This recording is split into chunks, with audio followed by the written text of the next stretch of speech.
Hello friend, શિલ્પાસ કિચનમાં તમારું સ્વાગત છે। આજે આપણે બનાવવાના છીએ સ્વાદિષ્ટ અને એકદમ સરળ રીતે બની જાય એવો રવાનો શીરો। તે 10 થી 15 મિનિટમાં બની જાય છે। તો તેના માટે આપણે લઈશું રવો, ખાંડ, બદામ, એલચી પાવડર, દૂધ અને ઘી।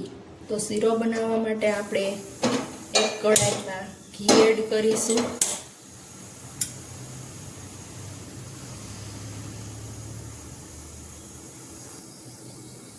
તેમાં આપણે રવો એડ કરીશું।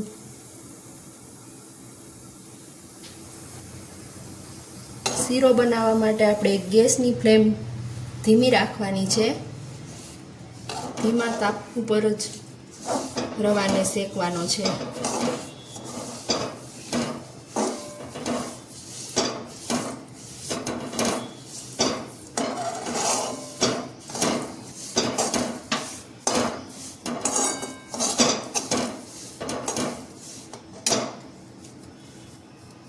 રવો શેકાય ત્યાં સુધીમાં આપણે દૂધ ગરમ કરવા મૂકી દઈએ।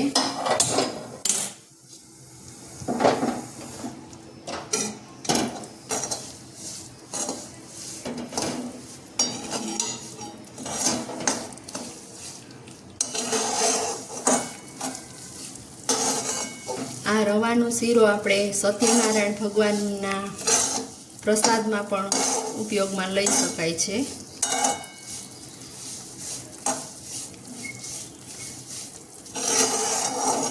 એકદમ ધીમા તાપ ઉપર જ હલાવતા હલાવતા બ્રાઉન કલર થાય ત્યાં સુધી શેકવાનો રહેશે। કડાઈ પણ જાડા તળિયાવાળી જ લેવાની રહેશે, જેથી કરીને તળિયે રવો બેસી ન જાય અને સરસ એકદમ કલર વ્હાઈટ રહે। તો હવે આ દૂધ ગરમ થઈ ગયું છે, ગેસ બંધ કરી દઈએ। તમે જોઈ શકો છો અહીંયા રવામાં એકદમ રવો ઘીમાં ફૂલાઈને સરસ ફ્રી થઈ જાય છે। આમ હલાવતી વખતે શેકાવા માંડે એટલે ખબર જ પડી જાય કે હવે રવો ફૂલાવા માંડ્યો છે।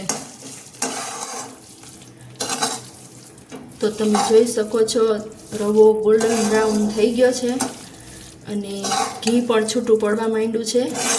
હવે આપણે એમાં ગરમ કરેલું દૂધ એડ કરી દઈએ। દૂધ ધીમેથી નાખવું પડશે, ઉડશે વધારે।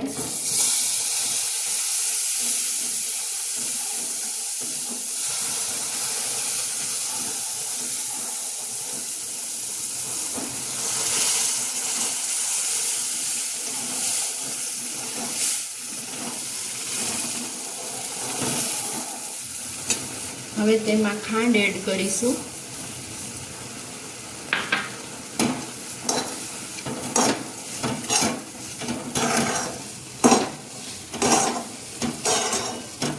તો તમે દૂધની જગ્યાએ પાણી પણ એડ કરી શકો છો। પાણી પણ દૂધની જેમ ગરમ જ પાણી કરી લેવાનું છે, પછી એડ કરવાનું રહેશે। એકદમ ઘીની સરસ સુગંધ આવવા માંડી છે અને રવો આપણો રેડી થઈ ગયો છે।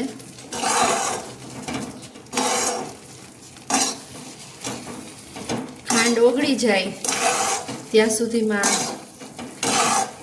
હલાવતું રહેવાનું છે ને ખાંડ ઓગળી જાય એટલે રવો તૈયાર થઈ જાય છે અને ગેસ આપણે બંધ કરી દઈશું। તો આમાં આપણે રવા કરતાં ડબલ ગણું દૂધ લેવાનું રહેશે। પાણી લેતા હોય તો પાણી પણ જેટલો રવો લીધો હોય એનાથી 2 ગણું પાણી લેવાનું રહેશે। અને ખાંડ આપણે સ્વાદ પ્રમાણે એક કપ રવો લીધો હોય તો 1 કપ ખાંડ લેવાની રહેશે। વધારે ગળ્યું ખાતા હોય તો વધારે થોડું એડ કરી શકો છો। તો હવે આપણે સર્વ કરી લઈએ। ગેસ બંધ કર્યા પછી 2 મિનિટ પછી આપણે એલચી પાવડર એડ કરીશું, જેથી સ્મેલ જળવાઈ રહે। હવે તેને મિક્સ કરી લઈએ।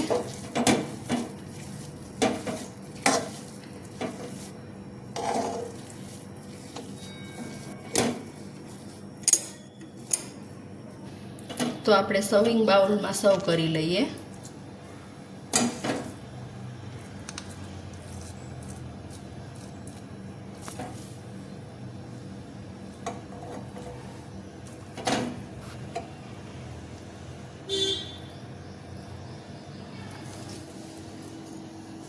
હવે બદામ એડ કરી દઈએ.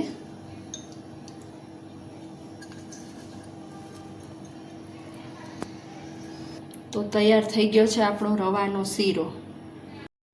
જો તમને મારી આ રેસીપી પસંદ આવી હોય તો વિડીયોને લાઈક કરજો, શેર કરજો અને મારી ચેનલને સબસ્ક્રાઈબ કરજો.